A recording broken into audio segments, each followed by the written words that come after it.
Hello, everyone, and welcome back to another episode of Coffee Shop Philosophy.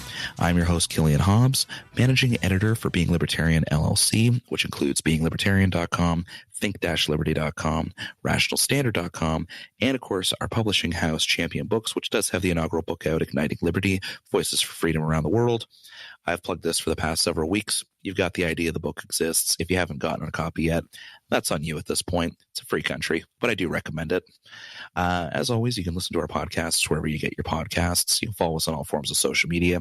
You can follow myself directly by searching Killian Hobbs Author on Facebook. I keep alluding to the fact that I'm going to get a Twitter set up at some point, but I keep not doing it because I get wrapped up with this, that, or the next thing. So don't worry, I'll eventually get on that train, I'm sure. With all that said and done, though, we're going to hop right into today's episode. For today, we're actually going to be continuing our series on specific philosophers and thinkers that we've been doing. We've had quite a few episodes so far. If you haven't listened to those yet, you can go back through the last 5 or 6 episodes. You'll be able to see all of them there pretty easily. For today's episode, though, we are going to be discussing a rather controversial person in the liberty circles, both within and without, Hans Hermann Hoppe. To discuss them, I'm actually joined today by TJ Roberts. TJ, how are you doing today? Doing well. Thanks for having me on. It's a pleasure to have you on. TJ here is actually a student of philosophy, politics, and economics, as well as writing, rhetoric, and communications at Transylvania University. He's also, and correct me if I'm wrong here, you're also a representative for Students for Free Expression and an alumni at Mises University, right? Yes. Yeah. You also are a political consultant. You've been trained by the Leadership Institute, and I think you have worked with Rand Paul for Senate as well as Savannah Maddox for the state house campaigns as well, right? That is correct. Yes. Yeah. So you're definitely carrying a lot of weight behind you as far as the liberty movement's concerned. So it's definitely a pleasure to have you on here. Well, it's a pleasure to be on. Yeah. For those more of the behind the scenes kind of stuff, it's taken a little while to kind of negotiate the best timing and place to get this episode recorded here. So definitely glad to get all that sorted out and get you on here. So like I said at the beginning of the episode here, we're going to be discussing Hans Hermann Hoppe. Now, Hoppe is probably best known for, unfortunately, I'll say, is probably best known for some of the controversies that have surrounded his work rather than the total work itself. There's a lot of depth to the things that he's discussed and a lot of things outside of just what he's known for. So, of course, people that might have come across the name, they might know him for his views on general community structures in an anarchist society, or even some of his speeches on time preferences and what that means about certain groups, and obviously the controversies that come across with that whenever you're trying to make those types of more definitive statements, as it were. However, I do have TJ here to kind of help go through some of the specifics here, go into some of the other angles of his work that people might be a little less familiar with, and really just kind of pick apart what makes him such an influential thinker in the liberty movement. So I'll start off with you, TJ. What's something you would say is, let's say, I don't want to say what would you say is important, but obviously there's a lot of his work that's important. So that's that'd be a pretty inane question overall. What would you say is something that people usually get wrong when it comes to Hoppe? So much. Stephan Kinsella once said that there is one person on this planet who is hated more by people that have never read him than Hans Hermann Hoppe. That one person is Karl Marx. Simply put, people have never read Hans Hermann Hoppe, and they immediately make assumptions about him. One of the first assumptions is that he wants to use libertarian means to establish totalitarian ends. This is where you get into the argument of the first controversy, and by the way, I look forward to discussing every single one of the controversies you mentioned there. The controversy of the physical removal of non-libertarians or the advocates of, quote, alternative lifestyle. When you look into that, it really comes down to personal preference. The fact is that with everything that you do, by the basic assumptions of economics, you are partaking in discrimination. If I go, say, to a restaurant, I'm discriminating against the idea of eating at home that day. So in essence, I'm showing my ordinal preferences at that point. But it goes even further to where, what do I believe as an individual? So the example that he used in his book, Democracy, the God That Failed, was that of a hyper-conservative community that is entirely privatized. He points out that in such a community, there wouldn't be homosexuals, there wouldn't be people who worship nature, there wouldn't be those who celebrate socialism or communism, things along those lines. The assumption a lot of people make is like, this is Hans's personal social views. That is not the case whatsoever. In fact, you look into it, he is a relatively cosmopolitan guy. He is married to a Muslim. He lives in a majority non-white country. So with that in mind, we see right off the bat that this was simply an example of how could you put this theory into practice. So in an email correspondence between Stephan Kinsella and Dr. Hoppe, Kinsella asked him, could a hyper left-wing hippie commune form and exclude all social conservatives? The answer was simply yes. And the reason that is essentially that if I am a far left-wing pansexual individual, I don't want to live in a community of bigots. I don't want bigots in my community either. What that means is that there is a fundamental tension between these groups of people. And with that in mind, the best peaceful coexistence comes from us saying, I will live my life, you live your life, we're not going to interfere with each other, and we're going to do that by not interacting with each other within these realms. Can there also be entirely diverse communities that celebrate diversity of viewpoint? Absolutely. It's entirely there. And so with that in mind, it's fundamentally different from what people perceive it to be. And, it's something that you touched on there that I think really captures what I think is one of the issues that people have with Hoppe's works. It's really just choice of language, I find. So, for example, he phrased a lot of those things as the, freedom to discriminate against, or certain communities would end up the so famous line, physically removed, so to speak, and different things like that. So sometimes I find that it's the choice of language that he used in some of that really leads to that, because really when he's saying discrimination, he's just saying market preferences or personal preferences. But as a society, we have this issue where we don't link those two terms. Discrimination and personal preferences are the exact same thing for all intents and purposes. When we're actually talking about acting on these things, they work out to be very similar concepts. So when we're talking about phrasing and examples here, another good example would be some of the generalizations he does with when he talks about time preference, because one of the things that Hoppe does, and you can speak to this a little bit better than I can here, of course, but sometimes he'll use what I'll consider quasi-empirical examples. Well, TJ, you know a pretty hefty amount on that, so maybe you could tell me a bit more about his time preference piece as well as his view on empiricism.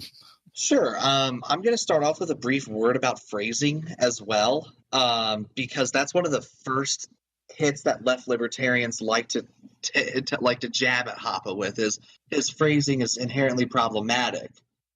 That's okay, but I'm going to use your own standards at that point. If we're a left libertarian who believes cultural acceptance is essential to liberty, then they're partaking in blatant xenophobia at that point. Hoppe's first language is German. He didn't learn English until he was well into his adult life.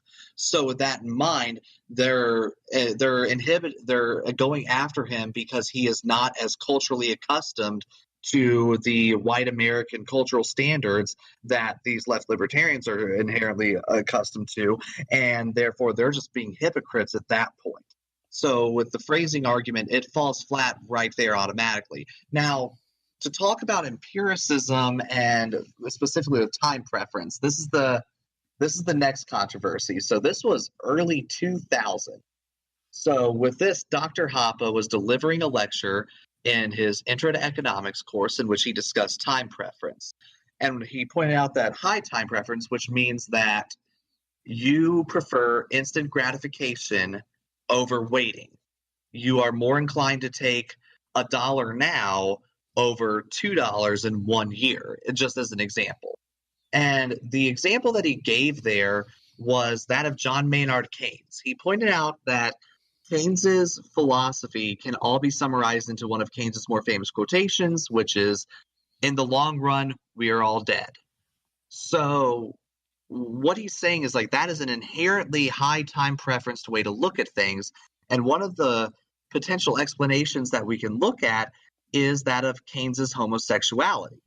Keynes was a gay man, and he never had children, didn't have a family, and he said that empirical studies show that homosexualities tended to have a higher time preference.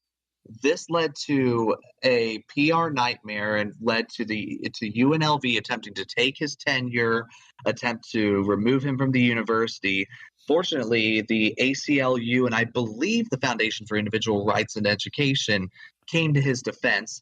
After he won his fight against the thought police, he resigned his position. So that's the facts of the story here. But what's the most important thing is the context of the situation. If you look into what the study that Hoppe cited states, it doesn't state that gays genetically have a higher time preference. Rather, it's that because society has oppressed gays to such an extent that they have higher time preferences. One of the things that makes a person's time preference go down is the ability to have children. Now that gay people are able to adopt, this is no longer as much of a problem as it used to be. Hoppe recognizes this, as does this study. So it was more or less society imposing a higher time preference. If anything, what Hoppe said was a case for gay rights. It was not an example of homophobia. And then second, even if you disregard that argumentation, one of Hoppe's biggest intellectual contributions, in my opinion, comes from his Economic Science and the Austrian Method, which is a firm refutation of empiricism. Essentially, he points out that the ability to develop knowledge through observation of the physical world all rests upon a fallacy. It's all fallacious. If you look into Hoppe's epistemology, it's a very much neo-Kantian, hyper-rationalist epistemology. Knowledge is gained through the synthetic a priori, in which you find irrefutable claims that cannot be overturned. Whereas with the empirical realm, it can prove a priori truths, but ultimately it's all based in probability. It's something that is fundamentally off with it. And we can see that within how that leads to a firm proof for the Austrian method, which is so important to libertarian economics. Now, going off of that a little bit there, something that I discussed in a previous episode, I had Andrew Kern on. I was discussing David Friedman and some of the consequentialist arguments. Now, keep in mind this is David Friedman, not Milton Friedman, because obviously there's some discrepancies if you're trying to compare Milton Friedman and Hoppe as far as their approaches to everything is concerned. I'm sure we'll get to that a little bit later in the episode, but for now we'll just shelf that for the sake of the point here.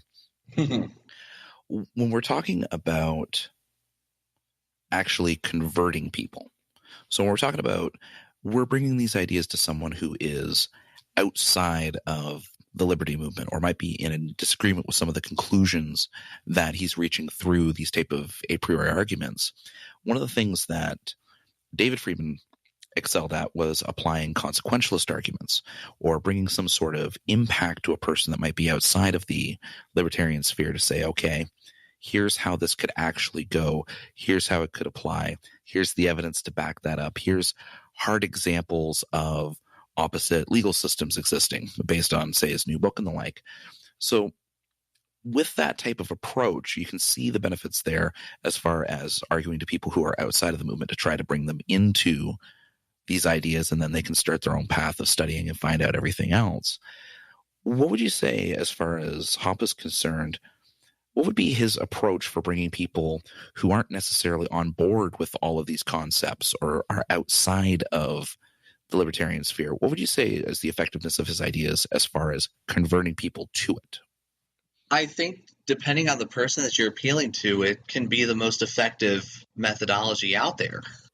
Particularly if you take it to a person who doesn't care about the outcome, they care about doing the right thing. They care about doing what is inherently moral. Hoppe's arguments are perhaps the best arguments at that point, because Hoppe's argument is essentially comes from the question of, do you own yourself? If you own yourself, then you get that fundamental ideology of, because I own myself, I own the products of my labor. Because I own the products of my labor, I have the right to determine how they are used, so long as they do not impede upon the rights of others. So this is essentially it's his argumentation ethics. It proves not only that liberty is the best result for people, but it also proves irrefutably that you own yourself. It proves without a shadow of a doubt that to simply engage in argumentation against liberty is to become inherently self-contradictory, whereas you have to employ your own self-ownership in order to argue. So if you are arguing with someone who is more on the ontological side of things, of what is the right thing to do regardless of outcome, I'd say Hoppe is your man at that point. Especially in that regard. There are some people who are consequentialists. They don't care about the results. They care about that, at which point definitely appeal to Friedman, because the fact of the matter is that the arguments on your side, regardless of which of these value systems you hold most true and dear to your heart. Do I believe that the deontological school of thought is more concrete? Yes, and the reason why I believe that is because value is inherently subjective. But ultimately, it truly is like you can use both of these arguments very effectively. Go ahead. Oh, no, I was going to say I wanted to expand a little bit more into argumentation ethics itself, because Sure. A lot of people who follow my work in general, either through some of the things I've touched on during the podcast here, or more specifically the Bad Arguments series that I host on the Think Liberty website that people might be a tad bit more familiar with, I find that actually including a set of ethics in your argumentation is something that's really important, but it's also something that a lot of people who focus on epistemology or people who focus on the concept of debate and discourse themselves tend to ignore. But this is something that Hoppe really shines on. I was hoping maybe you could, for the sake of the audience, give a little bit more of an explanation as to what's meant by argumentation ethics. Sure. Okay. So a little bit of background. Hans Hermann Hoppe was initially a prodigy of Jürgen Habermas. Habermas was a left-wing thinker of the Frankfurt School, but his major contribution was that of discourse ethics, in which he basically made this set of assumptions stating that in order to partake in argumentation, that socialism is the only ethical system at that point for discourse to truly exist. He cites Maslow's hierarchy of needs, things along those lines. Hoppe, however, strips out all the fluff and filler. He takes the bare bones of this argumentation, and he essentially makes an irrefutable proof for libertarianism instead. And the first assumption is that I own myself. And the reason that we know that is to sort of go into the Descartes quotation that Descartes never actually said, I think, therefore I am, is this whole idea of, because I am taking part in the fundamental of argumentation, that means that I am employing my own physical being, or at least my own mental capacities, to make the case for something. And because of that, I'm proving there that I own myself. I'm proving beyond a reasonable doubt there, to where if I make the mere act of me saying I do not own myself, that there irrefutably is a form of self-contradiction. The reason why is because I am employing my self-ownership to deny it. So with that in mind, it shows you that not only is self-ownership irrefutable, but it's also inalienable. You have it, and you cannot get rid of it. It's a fundamental to the human condition, and because of this, we can develop a system of ethics with liberty at the center of it all. Mm-hmm. That's a bare bones rundown of argumentation. Yeah, and there's a ton more that you can go into when you look into him. You look into absolutely some of the epistemological approaches, and if you let yourself get into the weeds and really dive into this stuff, I think you referred to it as a bit of a roller coaster before, and I couldn't agree with you more on that, because you just come across, wait, what do you mean this? What do you mean by this? Oh wait, this proves this, but this also changes. Oh, you have a lot of those moments when you're going through these sort of things, which is great. Hoppe is a German philosopher. Because of that, every word matters in his writing. Mm-hmm. There's a lot to be said for the Germanic writing style. It just doesn't get employed enough. Flipping the gear a little bit, though, we've talked about some of the things that he's really good at and some of the things that we can definitely support, or some of the concepts that he brings forward that when you clarify them or actually read the work itself, and this goes for every episode that I've done so far and every episode that I'm going to do in the future with any of these thinkers. If it's a person you've heard of, but you've never actually read, do make a point of reading them. I mean, there's only so much that we can pack into a single episode here, and there's tons of depth to the arguments and the ideas that are being presented, that even quick little cutaways that say, this is what he believed in and he was right, it's not going to have the same impact as seeing the entire breakdown that they present. A great example of this is the massive bibliography that Rothbard has. And we spoke about Rothbard before. Now, you had mentioned, this was before we had started recording here, you had mentioned that Hoppe could really be considered the true successor to Rothbard. So what would make you say that of any of the libertarian thinkers that he would be the one that could really pick up that mantle? So one of the first reasons is actually the first and, in my opinion, most important one is his argumentation ethics. Murray Rothbard expounded upon his case for liberty, and especially for new liberty and for the ethics of liberty. In this, Murray essentially makes the case for a natural law libertarianism, that we know that liberty is what is important because it is within the human nature to do that. Hoppe is the person who established the foundation for this natural law. He's the one who showed that natural law isn't some dogmatic position that has no true basis in reality. One of the most common arguments against natural law that you will hear is that calling something natural is inherently problematic because it privileges those that are concurrent with that position of normality. It's those that are abnormal that are deemed as unnatural and therefore abominations. This proves that liberty is not only natural, but also universal. So with that in mind, it's not privileging anyone. This is the fundamental of the human condition at that point. This is the fundamental of any moral agent. So there's the first point there.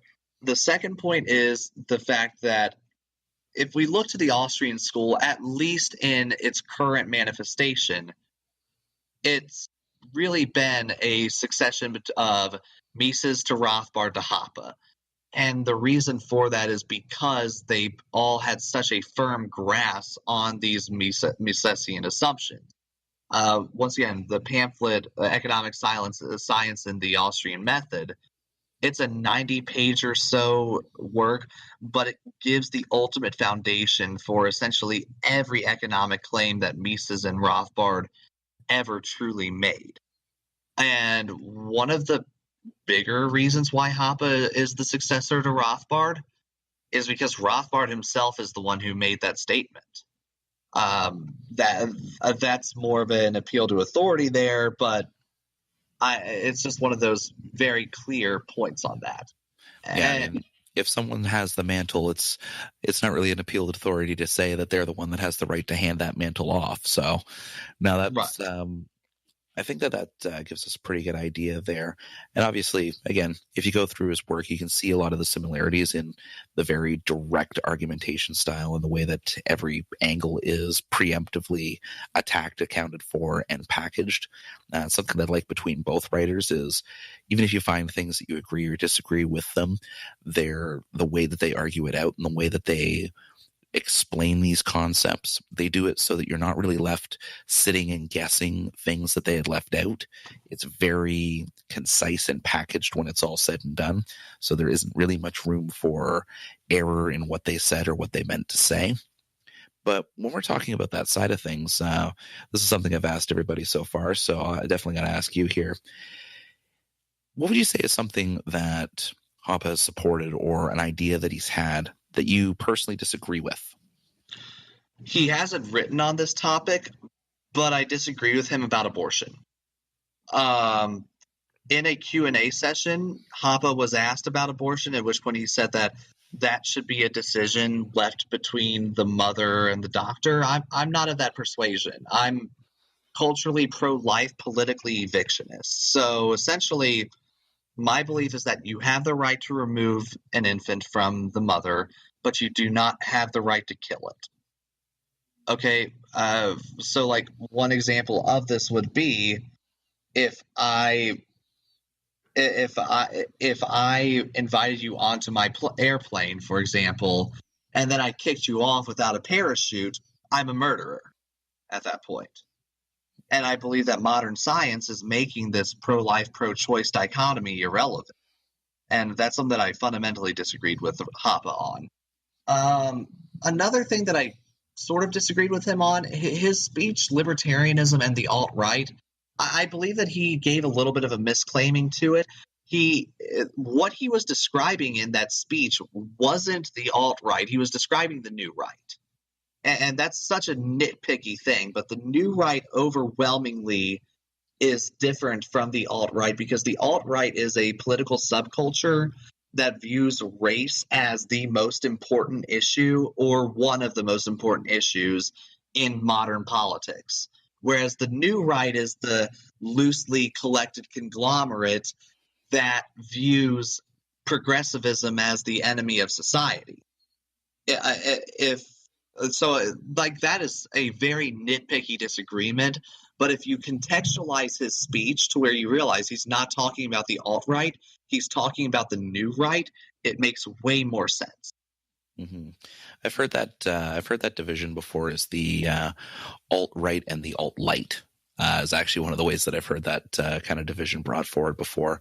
And I think that it kind of makes a lot of sense one thing that makes me laugh a little bit when we look at the alt-right concept is you look at, say, the Richard Spencer types who out and out support what would be considered socialist points. Yes. But they call themselves the right. I think it's just one of those funny language things where we've come to make the left and right divide a economic divide, whereas previously it was always considered more of a authoritarian to libertarian type of divide.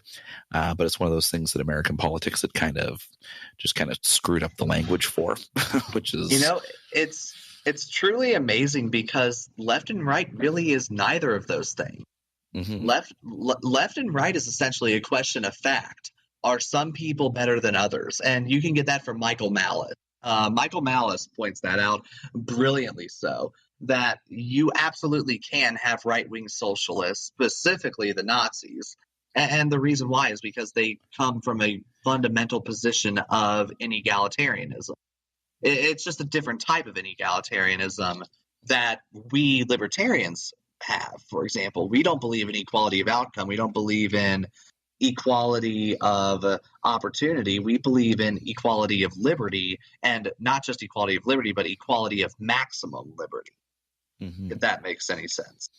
No, and that's an important division as well, because a lot of people here, it's one of those things where, especially when we're looking into some of the semantics of argumentation, you see it was actually Hayek that I believe that spoke about that, and the way that the term freedom ended up getting adopted and repackaged by the early socialists during post-World War II there, when they talk about having the freedom of always having a certain outcome or always having a certain economic social safety net. Whereas most libertarians, other than, of course, left libertarians who are in some sense or another socialist, a lot of what would be considered the right libertarians or just libertarians are not in favor of that kind of freedom because we don't consider that a freedom. Yeah. So yeah, no, that's very fair. Yeah. So wrapping things up a little bit here. I guess I got 2 more questions. I guess I'll pepper you with here. So we've covered some of the stuff that you dislike. We've covered his argumentation ethics, the concept of self-ownership, different things like that. What is an unknown aspect of Hoppe that you think would be important for people to know? So an area that he's talked about or an area that he's gone into in his writing on either economics or philosophy or politics that isn't something that's generally brought up in a discussion about him, but is also very important for people to understand about him. Okay. I have 2. The first one is actually about one of those misconceptions that everyone loves to talk about, and that's the whole physically removed thing. Physically removed is one of those points that is so heatedly debated. But if you look into what he said, physically removed is not a verb. It's an adjective. It's a state of being, not an action. So physically removed essentially means that we're going to live separate from each other.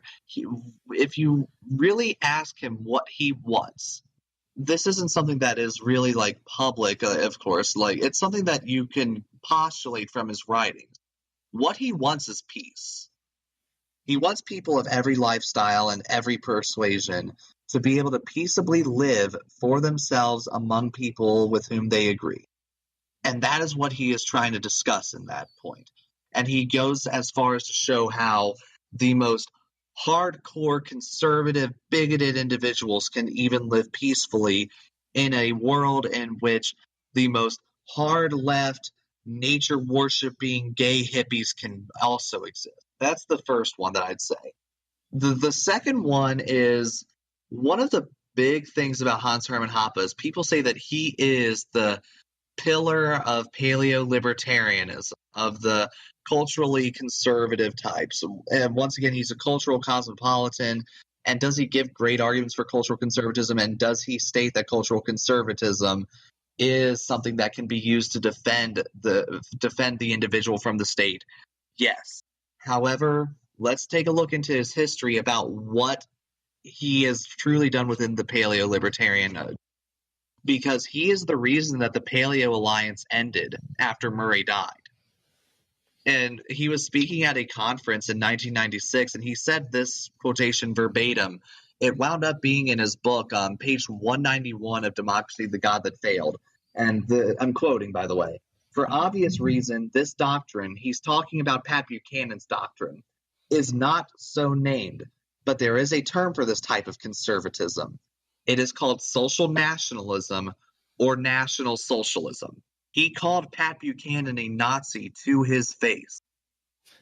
This man is not some individual who believes in hardcore nationalism or restrictive trade or anti-Semitism or white male supremacy. This guy is a cultural conservative personally who believes in cosmopolitanism, which is true cultural diversity, in which they all can exist whether together or separate. It is all up to the individual. So there's the points there. So with that in mind, we can clearly see here that he is one of the most misunderstood thinkers, but he is, in my opinion, one of the most important individuals within the liberty movement. And in terms of intellectual realms, I would say is the most important living libertarian. Strategic grounds and spreading the message grounds, that award goes to Lew Rockwell, hands down. But if we're looking at the thinking, who is the most important thinker who is still alive, it's Hans Hermann Hoppe. Yeah, there's a lot in his works that, whether you are new to libertarianism, whether you have a more advanced understanding of libertarianism, whether you are outside of the libertarian sphere but interested, or maybe even if you're opposed and you're looking to see what the actual arguments that are being presented are, then I couldn't agree more. I do think that Hoppe makes a great case in a lot of these things. And again, it's one of those things where whether you walk away agreeing or disagreeing with what he has to say, you can't deny the effectiveness of his arguments, how concise the arguments are, and how well thought out the arguments are. So even if you have your own personal biases that stop you from agreeing with these things, at that point, you almost have to acknowledge that the reason you're disagreeing with Hoppe is because of those personal biases and not necessarily because of a strict logical chain that somehow has led to you disproving his stances. That's something that I've always really appreciated with his writings and his works. But we are getting a little close on time here. So I'll hit you up with that last question that I said there, which would be, if there is one major takeaway from his work, out of all of the things that he's touched on and all the things that he's worked on, if there's one major takeaway that people should have from his work, what would you say it is? Socialism fails both morally and ethically. In my personal opinion, Democracy, the God That Failed, is his magnum opus that will have the largest impact on society. But his most important work is a theory of socialism and capitalism. It really sets up the battle of what is the state, what truly is this territorial monopolist on violence. He points out that pretty much any form of non-consensual intervention with the private sector is a form of socialism. He shows not only how it will fail in the real world, he also shows how it will fail morally as well. This is where you first see argumentation ethics in one of his books. It is a brilliant work, and he ultimately links and shows you that democracy is a vehicle to socialism as well. It is a form of socialism, and that is something that I think is the most important thing to show, is that ultimately the state is the enemy. We need to put the individual, we need to put the community over the state. I'd say that's the biggest takeaway from Hoppe. Yeah, and not one you're going to hear an argument from me from. So again, I want to thank you very much for coming on the episode here, TJ. It was great having you on. It's always good to find people who are able to discuss some of these matters in the kind of depth that they deserve.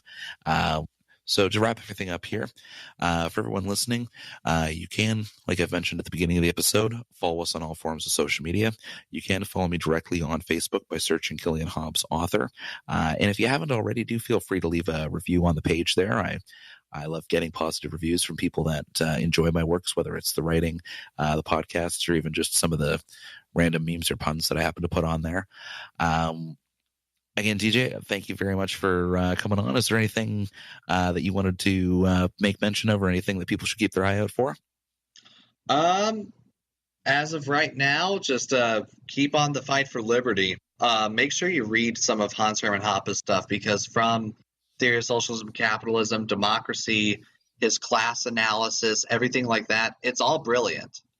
It's all brilliant. Make sure you guys give it a check. Just check it out. Perfect. All right. Thanks again for coming on. And as always, if you liked what you heard and you'd like to hear more, I'll see you again next week.